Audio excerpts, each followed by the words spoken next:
বর্তমানে সন্ধ্যাবেলার সময়ে জি বাংলার অন্যতম জনপ্রিয় ধারাবাহিক হলো কার কাছে কই মনে কথা।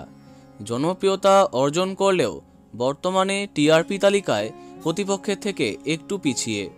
শিমুল পরাগের ঝগড়া বিচ্ছেদ, পরাগের অসুস্থ হয়ে পড়া, এই নিয়ে এগিয়ে চলেছে গল্প।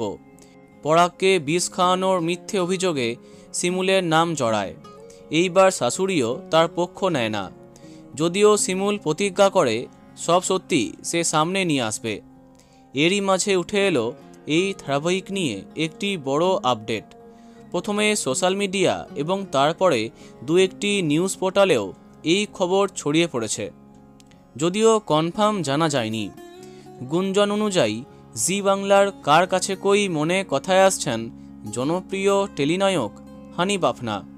সোহাগ জল এবং শ্যামা ধারাবাহিকের পরে শিমুলের নায়ক হয়ে তার নাকি এন্ট্রি হচ্ছে, যদিও এই গুঞ্জন কতটা সত্যি তা জানা যায়নি।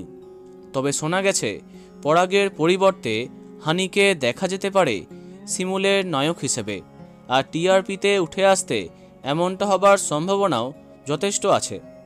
তাই সত্যি যদি হানি কামব্যাক করেন এই সিরিয়ালে, তোমার কেমন লাগবে কমেন্টে জানাতে পারো। ভিডিওটি লাইক এবং শেয়ার করো। এই রকম অনেক ভিডিও পেতে সাবস্ক্রাইব করো কারেন্ট পজ। ধন্যবাদ।